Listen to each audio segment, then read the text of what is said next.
Welcome to a new episode of the Opening Bid Unfiltered podcast. I'm Yahoo Finance Executive Editor Brian Sozzi. Like I always say, this podcast will make you a smarter investor, period. And, we've had the great opportunity. We're coming up on, I believe, 200 episodes of Opening Bid Unfiltered. And we've had many chances to talk to real fascinating CEOs, leaders across sports, various industries. But every so often, you get to talk to an industry icon, someone that blazed a trail in a particular industry, really shook things up, not just over a day, 5 weeks, a month, really over many, many decades. And I'm real honored to welcome our next guest in here because he is, in fact, one of those icons in his industry, if not business more broadly. That's Liberty Media Chairman, Mr. John Malone. Mr. Malone, it's a real pleasure to welcome you to the podcast here. And you just came out with this absolutely amazing book. It's called Born to Be Wired. I read it from front to back. It's just a phenomenal read and a snapshot into your life and career, business career, personal life. Why write the book now, given everything you've done? Well, it's that time of life when, you want to set the record straight, I guess, for your grandkids.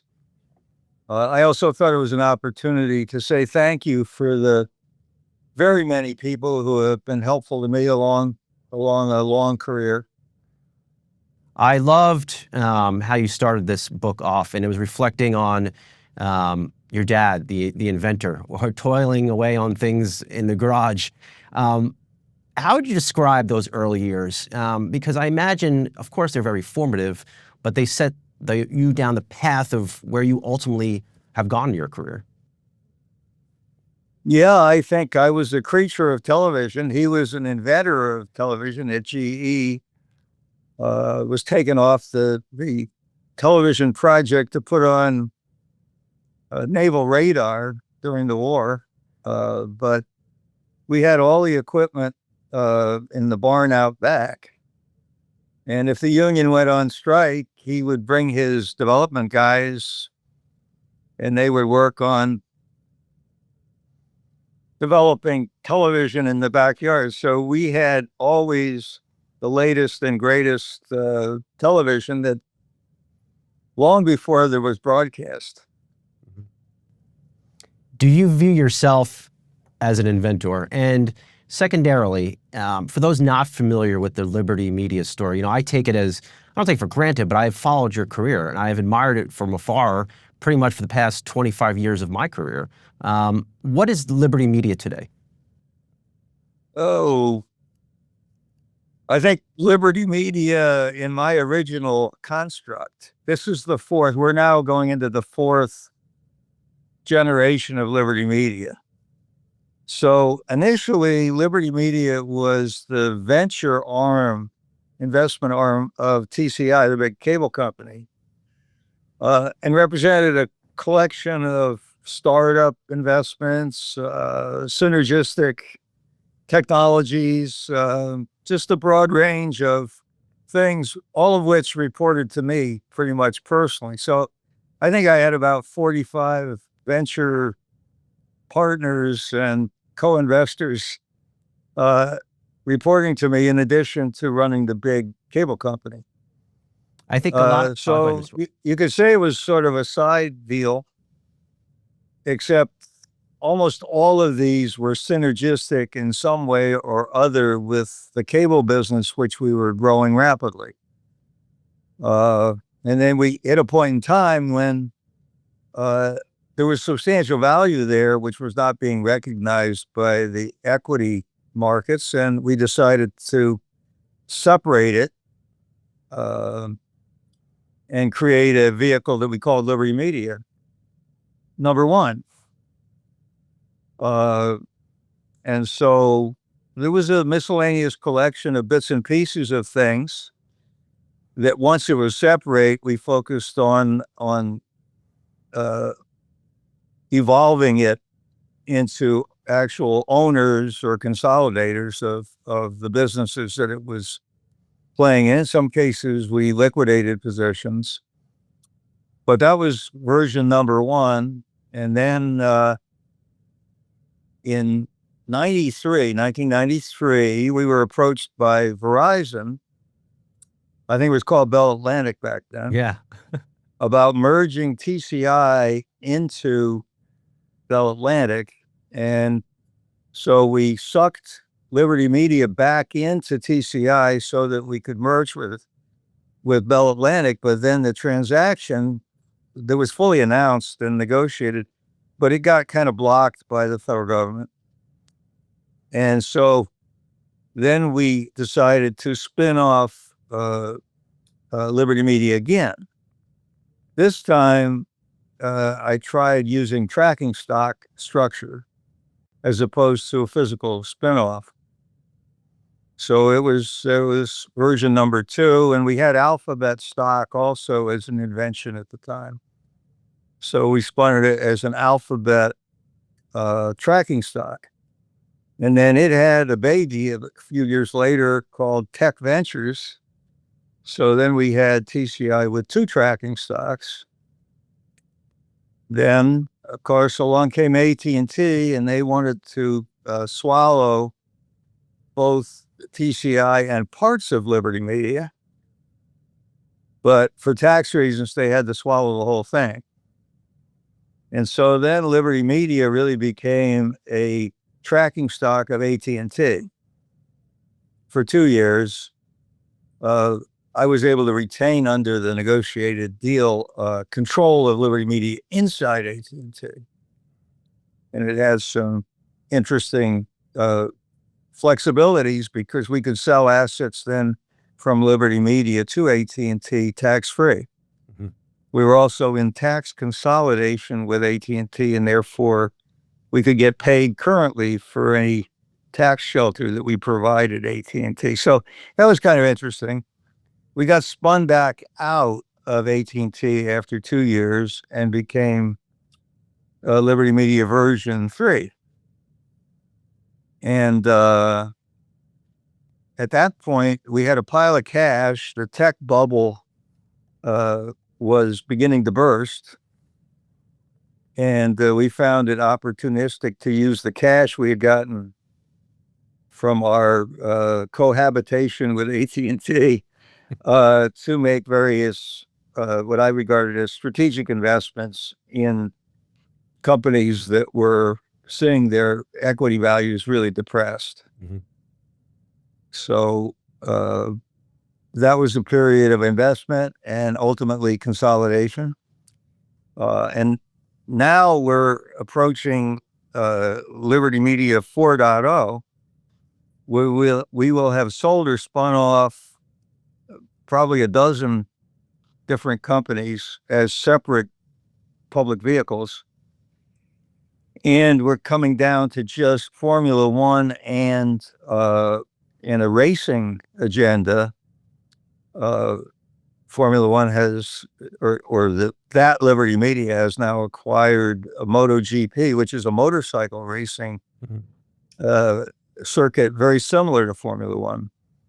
And we've announced the spinoff of our 32% ownership stake in Live Nation. And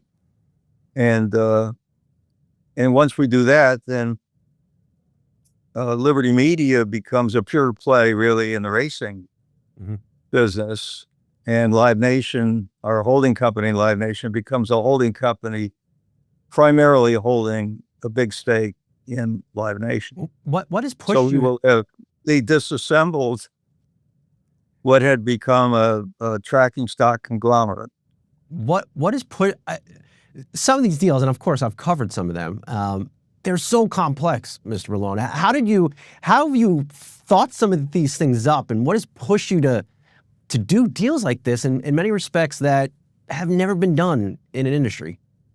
Well, a lot of the complexity is to answer certain questions. How can I be a public company but retain control, for instance? Which was my mentor Bob Magnus's question to me when his founding partners were being forced to sell their positions and he didn't own enough equity to have control.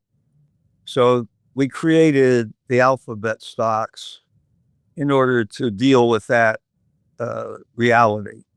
And by swapping which is tax-free, by the way, from one class to another, one alphabet to another, you could concentrate the control in the founder's hands and allow the other investors to monetize their positions in the public market, and the company could continue. So that was really the original reason for the alphabet stocks, to allow Mr. Magnus to continue to control the company that he had founded. The tracking stocks really was the result of trying to find a way around the limitations on the tax-free spinoff rules. So if you didn't meet the requirements for a tax-free spinoff, you could create a tracking stock that represented the equity involved. And the tracking stocks had a lot of nice attributes, which I tried to exploit. You're in tax consolidation. You have but one board of directors, and so you don't have any conflicts between equity holders, since one board is designated to make all fairness judgments, Solomonic judgments. And as we went along, we found other very useful attributes of tracking stocks. I always regarded tracking stocks as transitional. You would own an asset, consolidate it, grow it, maximize the synergy that was available. And then ultimately, if it was large enough, you would spin it off as a separate public vehicle and perhaps merge it into somebody else. So we've done, I don't know, probably a dozen of those over the years. They're all extremely tax efficient. They do require certain hurdles in order to overcome those tax requirements. The holding periods, there's certain behavior you're stuck into. And, as a control shareholder, which I've been most of my career now, there are very real limitations on my liquidity. Because I'm an insider of virtually everything, and I'm usually afflicted. Do you miss not being CEO? Pardon? Do you miss not being CEO? I miss not being CEO a lot, but I think there's an age at which you have to be realistic that your energy level, your ability to maintain knowledge in a diversifying set of businesses just makes it unrealistic that you think you can continue to be the CEO of a dozen companies, Yeah. And the problem with, of course, being a control shareholder and board member is you're fully dependent upon the CEOs that are running the companies. You're sort of a cheerleader. You're pushing on a string. It can be very frustrating when your CEO, who you think is terrific, won't agree with you. I'm sure. And, but that hasn't happened all that often. Usually we're pretty well aligned. And I really have learned in both my private and public businesses to make my principal managers partners, as opposed to employees. Sure. And I get castigated a lot for having created some extremely wealthy partners. But look, if they get wealthy, it means my shareholders are doing really well. It's a very So I'm a huge proponent of stock options and performance based upon stock performance, over an extended period of time. You don't really want CEOs manipulating the stock. No. But what you do want them is driving long-term shareholder wealth up and participating in it. And, and it's worked for me by and large in almost everything I've been involved in.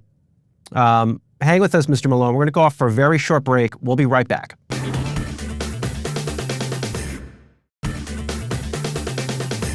All right, welcome back to Opening Bid Unfiltered. Like I mentioned at the top of this podcast, every so often you get to talk to an industry icon. It doesn't happen often, but when you do, it's a real special thing. And that's this episode, talking to Liberty Media Chairman, Mr. John Malone. Doesn't do a lot of these interviews, so we thank him for coming on to talk about his new book, Born to be Wired. Mr. Malone, you mentioned, there's a lot of big personalities in the media industry, to say the very least. And you mentioned in the book, you had some rivals. Who have you seen as a rival, and how have you navigated that situation through the years? It's a very interesting history. I don't know if I did it justice in the book, but when we started, cable industry was geographically carved up. And so the other guys in the cable industry weren't really your competitors. They were really your fellow travelers. They were subject to the same regulatory and competitive environment that you were. But generally speaking, unless you acquired them, you didn't compete with them. The competition was really mostly about new franchises, where you would be competing with another cable company to acquire new franchises, Tampa or Miami or Chicago or whatever. But generally speaking, it was a collegial industry, and it was made up of some very early tough entrepreneurs, the real cable cowboys, let's call them. Guys like Magnus and Gene Snyder and, a long list, Irving Kahn. These were real characters. They weren't polished Harvard Business School kind of executives. These guys were put it all on the line, And so that first period of time for me in the industry, first of all, running the company that was the principal supplier, R&D, and builder of cable systems, and then actually going around the other side and running TCI, was a very interesting period, because your competition was really the broadcast industry, or it was the telephone industry, but it wasn't fellow cable guys. And so that was a very interesting and long introductory period. And so I wouldn't say that you had a lot of rivalries other than, maybe cocktail party. You wanted to be the biggest, Yeah. It could, if you could get to be the biggest, it would give you real leverage over the vendors. And particularly that became important as you got into programming networks being formed, and you being in a position to extract a benefit from agreeing to launch and support a new programming network. Those were interesting rivalry periods, I would guess. But I thought more in terms of partners. Nick Nicholas and Jerry Levin at Time Warner, for instance, were partners with me. Brian Roberts was a partner with me in a whole series of deals, not a competitor, a partner. When we formed Cable Labs, which I had the honor of being the chairman of for the first, 20 years, that was a partnership of pretty much every cable company in North America, knowing that they needed to develop a proprietary technology to drive the business. Mm-hmm. So the industry was made up of a number of those kinds of organizations that attempted to overcome the balkanization of the business that was created by the way franchises were originally distributed.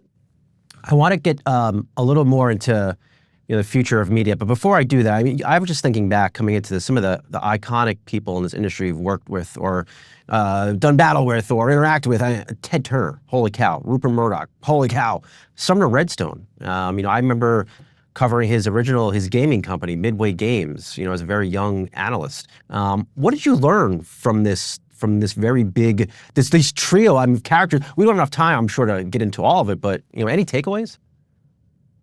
Yeah, everybody's different. And these guys are giants. They really are. They've worked hard. They're visionaries. They've created something very meaningful. They fight like mad to drive their businesses. And you learn a lot from them.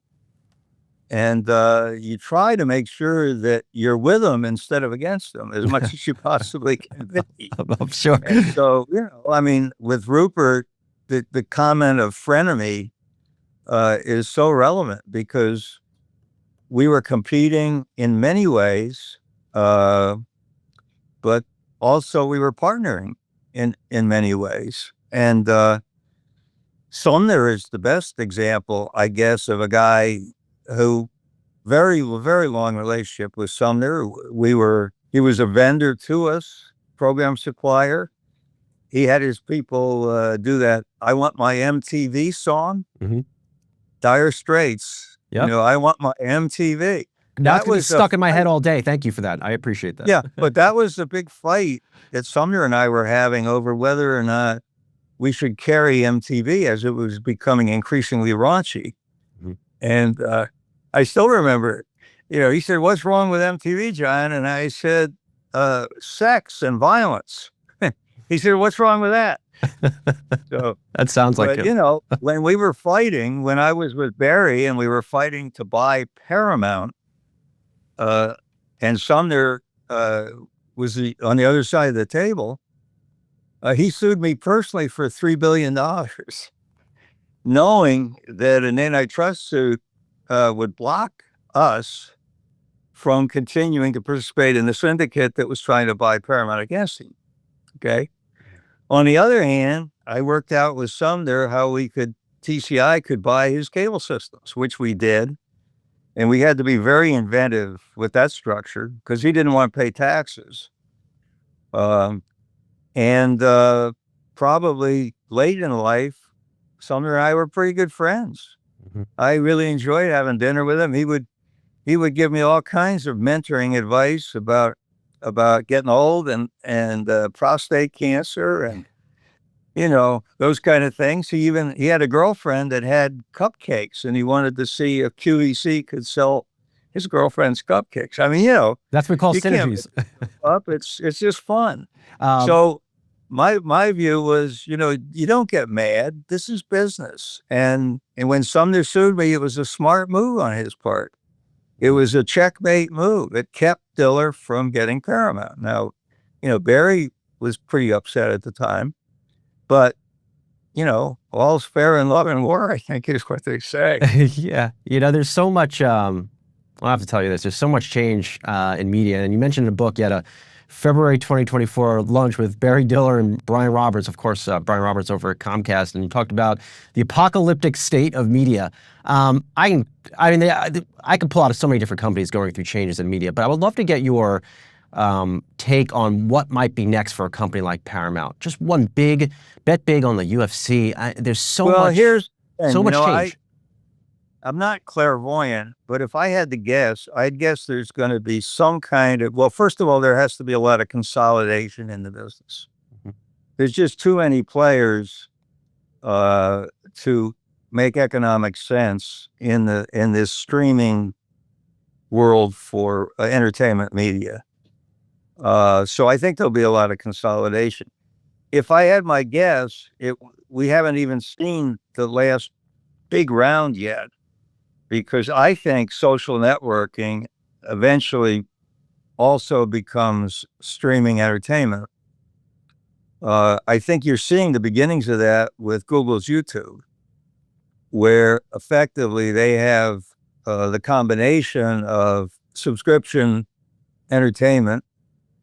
They've been experimenting with driving penetration with sports, out of market, NFL.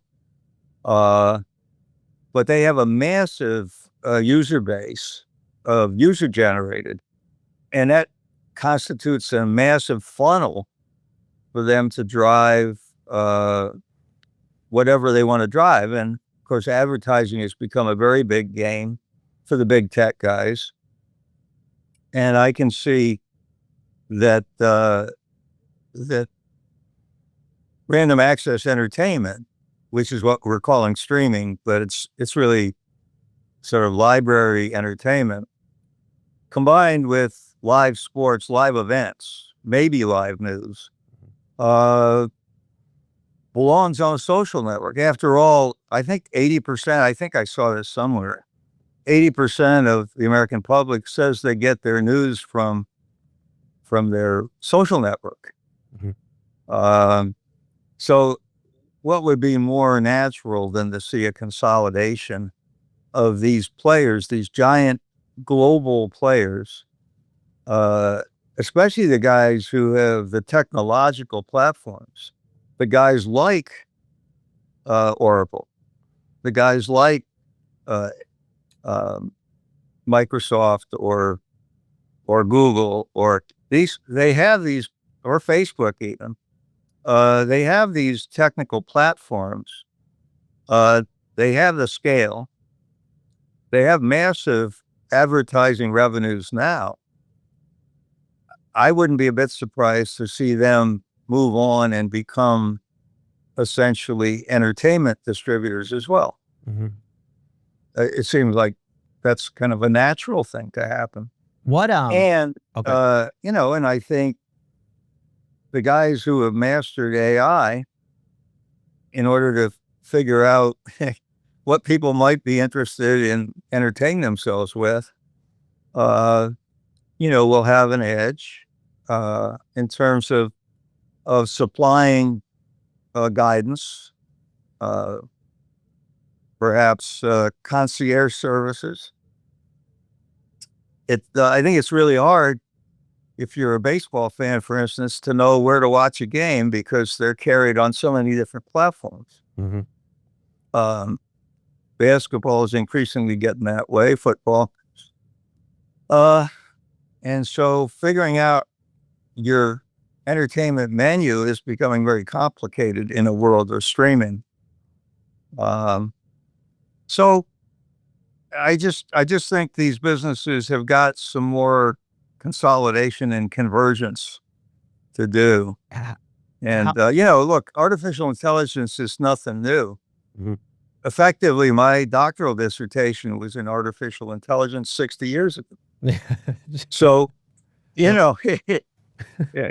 we didn't quite have the sophistication or the speed in our devices or platforms that we have today, but the concept was there. And, nothing new really. It's just how the pieces are put together, re-engineered. Who stayed true? Got some giant advertising companies. Disney has seemed to, you have Comcast splitting up, you have Paramount sold. I'm sure I'm missing a few other ones, but who has really dug in seems to be Disney. And I've talked to them before on this, and they don't have a desire to sell these TV assets. How does that end up for them? Well, remember, it wasn't so many years ago that Brian Roberts, that Comcast tried to buy Disney. And Michael Eisner held on by his fingernails, and ultimately Comcast went away. Comcast ultimately bought the Sky portion of Fox, and Disney bought Fox, and they pay a lot of money for that consolidation. Iger's a hell of a smart guy. He's about as good as it gets in terms of making something work and getting synergy. He and Rupert have one thing in common. Those are the two executives of media companies who have been able to generate real cross-divisional synergies. I think you could talk to Jeff Bewkes. He'll tell you that they broke up Time Warner because they couldn't get that to work. They couldn't get their divisions to work with each other. But Iger's been terrific at monetizing intellectual property across a broad base of businesses. And so, if anybody can stay independent, it's probably Disney. They have such a strong position in the theme parks and in their core intellectual property.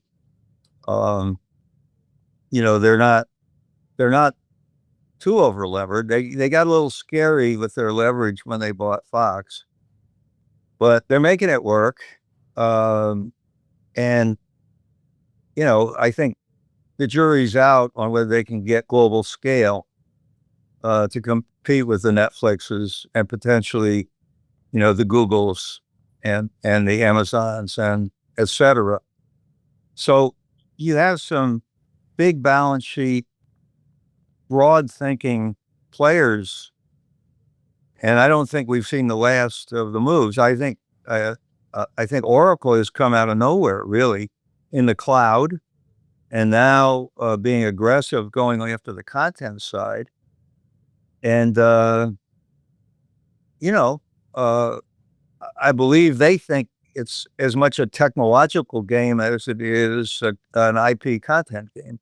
Mm-hmm. So I don't, I think unfortunately, I'm getting too old to think that I'm going to watch this to the end. You're fine. Well, where does Formula One end up? I mean, is that going to be just streaming? Where do you see that going? Well, I think the shareholders seem to love it right at the moment. Mm-hmm. It's really performing well. It has exceptionally good economic structure. It will be a very large free cash flow generator, which underwrites its high valuation. And there perhaps will be incremental synergistic add-ons. It still has a big brand to drive. Look, it's a public company. If somebody gets carried away and they want to buy it and they're willing to pay more for it than the board thinks that they can deliver to the shareholders, then we would sell it. I mean, that's the bottom line. Mm-hmm. But right now, it's gangbusters, and it's got essentially a reconstituted dream team for me. When the original Liberty Media, I had my dream team. And now I think with Chase Carey on board, Bob Bennett back from the original dream team, and Derek playing the CEO role, I think this is a terrific executive team. And I just really enjoy watching them do their stuff.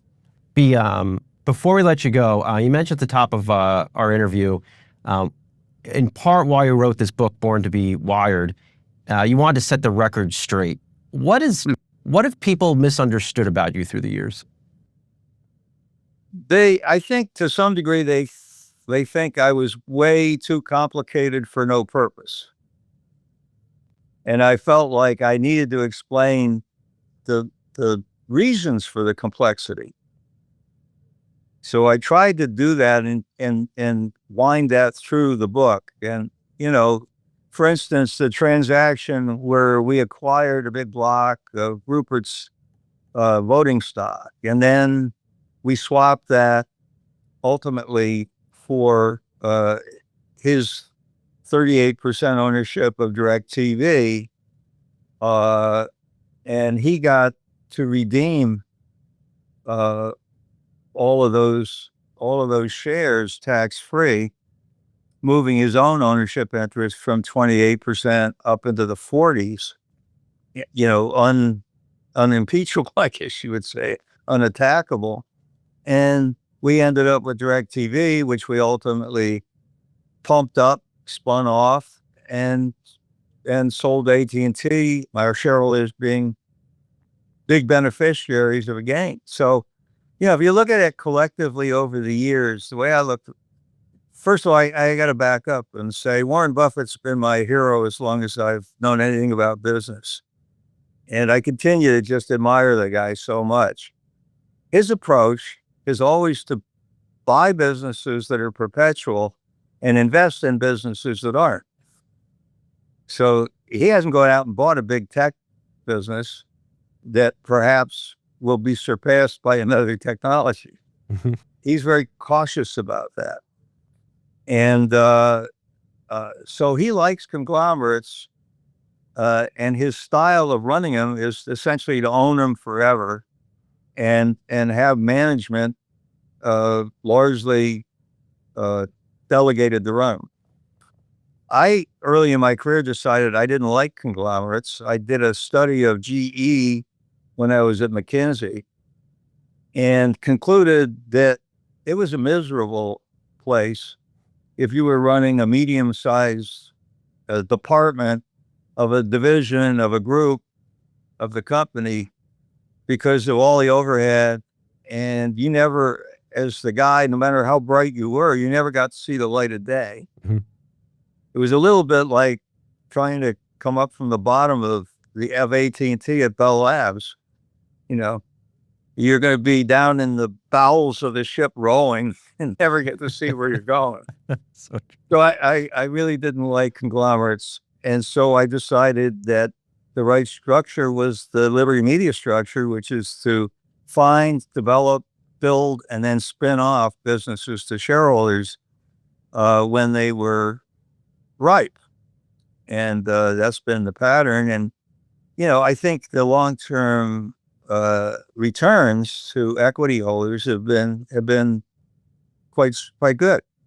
So, you know, I'm not complaining about my position, No, even though I had to sit on assets long past the point when I think I should have sold them because the lawyers wouldn't let me. You know, it's that kind of thing. You have the nickname, Mr. Malone, of Cable Cowboy. Do you like that nickname? And does that accurately sum up what you've done? Misnomer. The Cable Cowboy was my mentor, Bob Magnus. Gotcha. Now, he was the real cowboy. He was part Indian. He introduced me to horses and ranching, which now I'm very deeply involved in, actually. So I'm a Yale PhD from Johns Hopkins who currently owns a bunch of ranches and has a ton of horses. So am I a cable cowboy? I don't know. I think the original idea was these guys who came out of the military, and just at the time when people wanted to watch TV and you could go string cable and you could be a cable cowboy. Those were the founders of the industry. Mm-hmm. And, there were, 10,000 franchises. The way the government decided to build the industry. And so it was so fractionalized. But a guy without much money, but with energy, could call up Gerald, which I used to run, and say, I got this franchise in Memphis, Texas. What do I do? We would say, well, we'll send you a kit. You send us a map, we'll send you a kit with a design, and you can build it. You can hire, part-time guys from the phone company or the power company to put it up for you. And then as soon as you get it all put together and you think you got it ready, we'll send a field engineer down and fire it up for you. You can go into business, and you can get consumers to pay you up front before you even build the system. So you'll, pre-finance your entrepreneurial undertaking. Mm-hmm. And it was a fun period, that early period. This has been a special episode for me to do, and I thank you for the time. It feels like I'm keeping you from doing another deal, but we're going to leave it there, Mr. Malone. It's really an honor to welcome you to Yahoo Finance. I very much enjoy this book, Born to be Wired. I'm going to definitely reread it again because I know I probably missed a few stories. Liberty Media Chair, Mr. John Malone, thank you so much. I appreciate it. Thank you. Thank you. All right, and that's it for the latest episode of Opening Bid Unfiltered. Really a special episode. Very excited to bring it to you all. Like I always say, this podcast will make you a smarter investor, period. And be sure to hit us with all of those likes and that feedback on social media. Love all the activity. Makes me better at what I do here at Yahoo Finance. We'll talk to you soon.